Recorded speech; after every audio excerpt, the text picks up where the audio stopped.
옛날에는 그걸 잘했어요. 그래서 천직이라고 그랬어요. 학교 선생님도 천직이고 의사도 천직이고 목사도 천직인데 요즘은 점점 사회가 나빠지면서 자본주의 영향을 받아서 심지어 목사님들까지도 심하면 먹고 살기 위해서 목사를 한다. 그러면 안 되죠. 그죠? 학교 선생님은 더더구나 먹고 살기 위해서 돈 받기 위해서 월급 어디 많이 주냐 이렇게 살려면 안 됩니다. 의사는 더 말할 것 없죠. 한국의 의사 대부분은 사실 편안하게 돈 잘 벌고 살기 위해서 국가대학 가는 사람이 꽤 많습니다. 뭐 안 그런 사람이 참 드물어요. 물론 나중에 이제 크리스찬에 대해서 이제 변호된 사람들은 많이 좋아지지만 워낙 수입이 많기 때문에 유혹을 많이 받습니다. 그래서 그런 부분들을 참 조심하지 않으면 원래 하나님 주신 천직이 환자를 치료하는 것이고 그냥 나는 생활하는 것인데 환자 치료는 뒷전이고 내가 수입을 해서 잘 살고 싶은 처음부터 목적 자체가 변질되죠. 환자에 관심 있는 것이 아니고 내 수입에 관심 있으면 이미 문제가 있습니다. 근데 의사들은 그렇게 말하면 우리가 다 이해가 된다 거죠. 의사가 돈 벌기 위해서 하느냐? 물론 설령 돈을 벌더라도 제대로 치료를 잘하고 주 목적이 환자 치료지 않느냐? 물론 사실 환자 치료를 소홀히 하는 것만 아니지만 그들이 그래도 항상 비중이 어디에 있느냐 하는 것이 중요하거든요. 그렇다면 다른 직업은 다 어떤 목적이 있는데 진짜 상업을 하는 사람은 뭐냐? 교인들을 만나서 제가 물어보면 거의 100명이면 100명이다. 상업은 돈을 버는 것이 목적이다 그래요. 그건 굉장히 위험한 사상입니다. 여러분 장사하시는 분은 절대로 돈을 벌기 위해서 장사하시면 안 됩니다. 그거는 죄악입니다. 죄악이에요. 목사가 돈을 벌기 위해서 목사하면 죄악이고 똑같습니다. 왜 목사는 안 되고 왜 나는 되느냐? 말이 안 되죠. 잘 들으셔야 됩니다.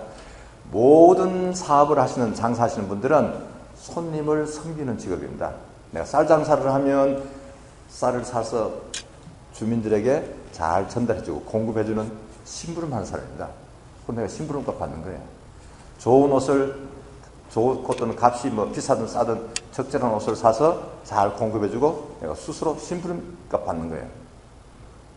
그래서 그 생각을 바뀌어가지고 어떻게 하면 돈이 많이 남을까? 그런 생각을 하면 비록 정상적으로 일을 했더라도 목적 자체가 문제가 생기죠. 그런 사람이 두 주인을 섬기게 됩니다. 하나님과 재물을 겸하여 섬기면 하나님 나라 백성 될 수 없어요. 예수께서 주의시킨 겁니다.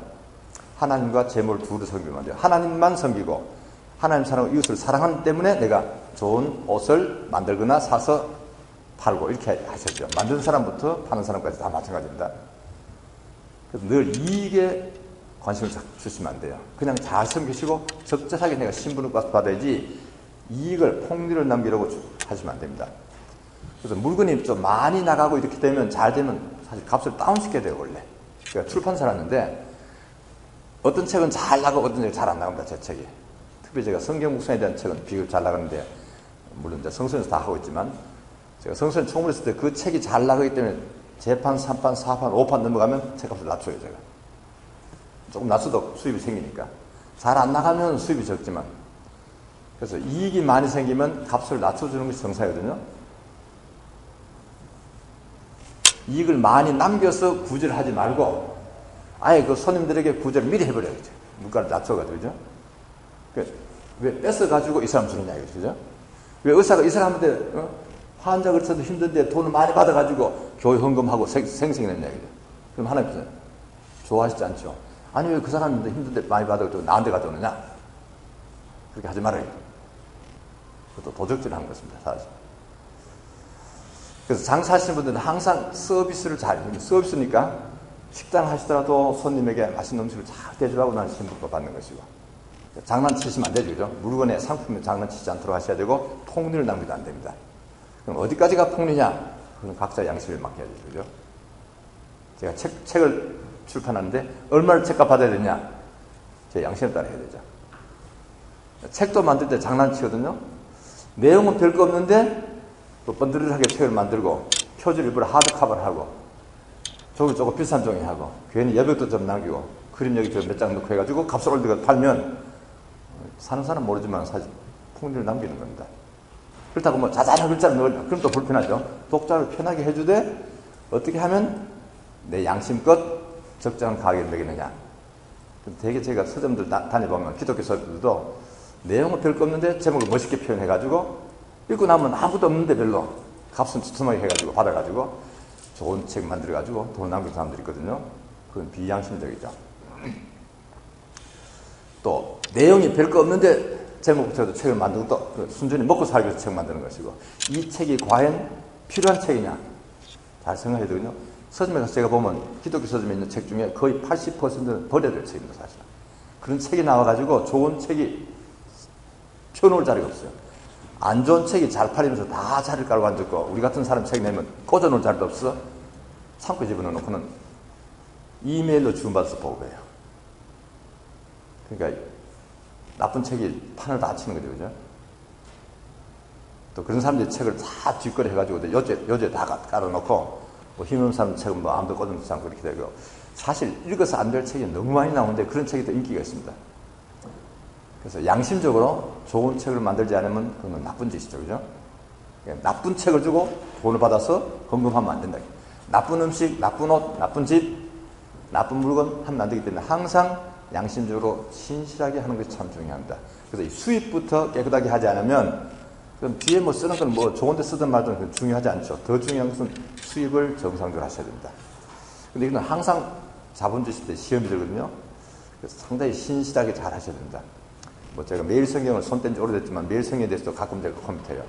너무 자꾸 이렇게 편집을 가지고 이렇게 재주 부리려고 하지 말아라. 그냥 수수하게 이렇게 편하게 오늘 눈에 잘 들어오게 이렇게 하면 되는데 자꾸 이렇게 디자인을 자꾸 바꾸더라고요. 좀 더. 그래서 디자인을 자꾸 바꾸면서 왜 그런지 이해가 안 되고, 또 어떨 때는 가만히 보면 약간씩 값을 조금 더 받을 궁리를 하는 것 같아요. 제가 보기에. 만나면 직접 그렇게 하지 말고 그냥 정정당당하게 하라고 제가 그러는데, 운영하다 보면 사람이 자꾸만 그런 생각이 나잖아요. 어떻게 하면 돈이 더 생길까? 시험 받지 마십시오. 차라리 하나님, 이건 좋은 책이니까, 아니면 내가 파는, 우리 집에서 파는 이 물건 참 좋은 거니까 좀 많은 사람이 사서 덕을 보고 편리하게 해주십시오. 그럼 또 나도 좋고 사신 분도 좋은데 하나님께서 우리 가게에 보내셔서 보내주십시오. 이렇게 하시면 되죠. 제가 에스라 성경연구원 원장할 때 건물은 참 잘 지었어.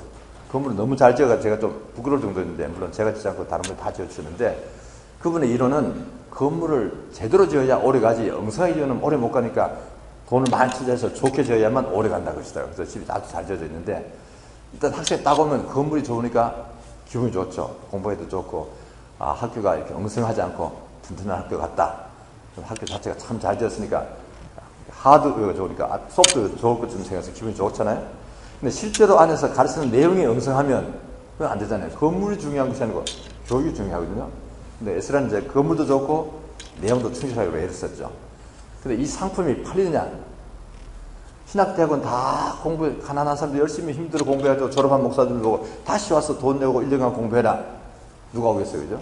그래서 처음에 이건 장사가 안 되는 장품이다. 서비스를 해야 되겠다.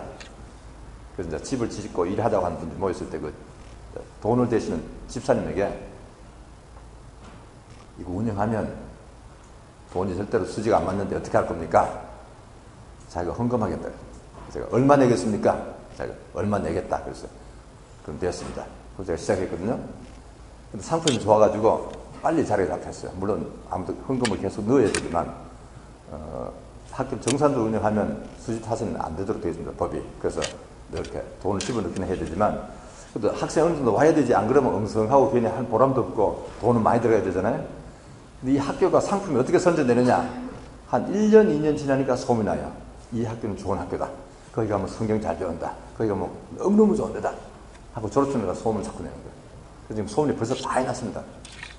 그래서 학생 잘 오거든요. 제가 하나님 기도할 때 하나님 이 학교를 왜 세우셨습니까? 이 학교에 와서 공부할 사람 보내주십시오. 기도하고 면접할 때부터 늘 이렇게 하나님 오늘 여러 사람 면접했는데 하나님께서 여기 공부하기를 원하시는 분은 합격시키시고 하나님 생각이 아니라는 분은 가게 해주십시오. 이렇게. 그래서 본인들에게도 하나님 뜻이면 들어오고 하나님 뜻이 아니면 가시니까 그가 좀 상처받지 말고 하라고. 그래서 저희들은 시험을 안 치고 면접만 쭉 하고 이분을 하나님 부르신 사람인가 아닌가 그것만 자꾸 생각해보고 본인에게 여러 가지 준비가 안 되어 있거나 무리하게 돈이 없는데 무리하게 온다거나 뭐 좀 저희 학교에서 공부하기 좀 안 맞는거나 나이가 좀 많아서 불편하거나 그런 분들은 제끼고 시험 안 쳤으니까 그냥 면접에서 다 합격시켰거든요. 그래도 하나님께서 적당히 보내주셨어요. 그러니까 하나님께 기도하고 하나님께서 손님 보내주시고 물건 팔면 된다. 그래서 내 물건은 하나님 앞에 당당해야 되고 깨끗해야 되고 필요한 물건 해야 되고 신실하게 해야 되고 그럼 하나님께서 축복해 주시는데 손님을 끌기 위해서 장난치면 안 됩니다.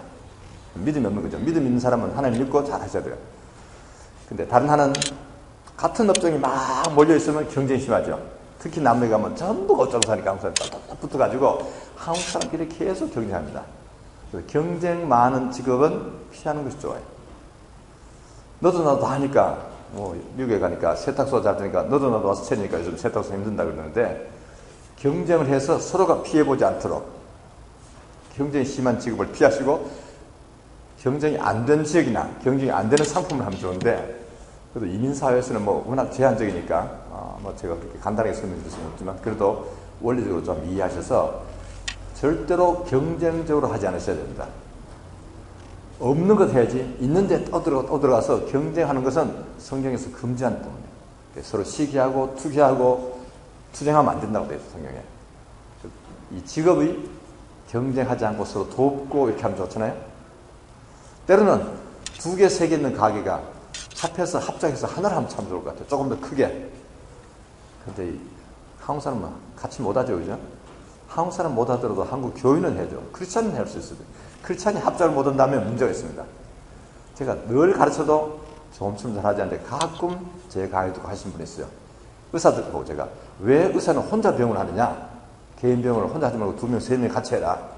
그럼 아침 일찍 문 열고 저녁 10시까지 문 열 수 있는데 점심때도 열고 꼭 혼자 하면서 문 천천히 열고 저녁 일찍 닫고 점심에 없고 그럼 환자가 어떻게 그 시간에 맞춰 다니느냐? 좀 2명, 3명이 해가지고 한 사람 일찍 나고 한 사람 저녁까지 일하고 점심시간에 교대를 하고 환자가 마음 때나 봐야지. 제 말을 듣고 하시는 분이 가끔 있어요. 몇 명 있는데 그분들은 잘 하시더라고요. 근데 문제는 같이 하는 분들이 사이좋게 해야 되고 욕심을 버려야 되는데 한국 사람 자꾸 다투더라고요. 그리스도인들은 다투시지 말고 구제하려고 하지 말고 같이 일하는 사람 더 주면 되잖아요. 그죠? 같이 동업하면서 당신 이 더 챙겨가게 내버려두고 내가 좀 참고 이렇게 하면 그 자체가 구제가 좋은데 그 사람은 막 싸우고 괜히 헌금해가지고 남 구제한다고 하고 어디 성교회 보낸다 그러고 다 외식입니다. 다 외식입니다. 다는 우리 마음을 아시기 때문에 너는 밤낮 싸우고 뺏고 싸우면서 무슨 생색 내느냐? 그건 다 거짓말이다. 그건 쇼다. 난 너가 하는 거 싫다. 그렇게 하시니까 절대로 하는 앞에 사람들 생색내지 말고 내 직장에서부터 경쟁하지 말고 욕심부리지 말고 잘 하셔야 됩니다. 거기서 손님을 잘 섬겨야 되고 교회에서 아니면 다른 데서 이렇게 남을 섬기는 그렇게 괜히 여기서는 뺏고 여기서 나눠주고 하지 말라는 이야기죠. 달란트 비유 다음에 나오죠. 달란트 비유가 장사 비유인데 달란트 비유 바로 다음에 무슨 비유가 나오냐면 양과 염소 비유가 나오죠. 달란트 비유에서 주님이 언제 오실지 모르니까 너희는 맡은 일에 성실하게 살아라. 주어진 일을 잘해라. 남겨야 된다. 일을 잘해야 된다. 직업을 잘 하셔야 돼요. 그런데 어떻게 하는 것을 남기는 것입니까? 지금 제가 이야기했죠. 그냥 폭리를 남기는 것도 아니고 나쁘게 해서 장사해서 돈 버는 것도 아니고 그럼 어떻게 하는 것이냐? 양과 염소 비유가 뭐냐? 내가 감옥에 있을 때 돌아보지 않고 내가 줄일 때 먹여주지도 않고 내가 병들 때 찾아보지도 않고 너는 지옥에 가라고 되어 있습니다. 그러니까 예수님이 언제 오십니까? 내 옆에 있는 지극히 작은 소자에게 한 것이 곧 내게 한 것이다. 여러분 가끔 예화 듣죠? 예수님이 왔다 갔는데 몰랐다 이래. 그날 내가 거지 모습으로 너희 집에 갔는데 너 나 박대하더라. 내가 그때 거지 모습으로 갔다. 그런 예화 들으셨죠? 그러니까 내 가게 오는 손님이 예수님일지 모르니까 조심하시라 했어요. 가게 오는 손님이 다 예수님일지 모르니까 잘 하셔야 됩니다. 만일 우리 교회 목사님 오시면 여러분 어떻게 합니까? 잘 하잖아요. 그죠? 내가 모르는 목사님 왔는데 바가지 씌우면 됩니까? 그렇다면 다른 교인이 왔을 때도 그렇게 하면 안 되고 설령 안 믿는 사람마다 마찬가지입니다. 누가 오더라도 내가 만나는 모든 손님을 예수님처럼 대하지 않으면 구원을 못 받는다고 말해요.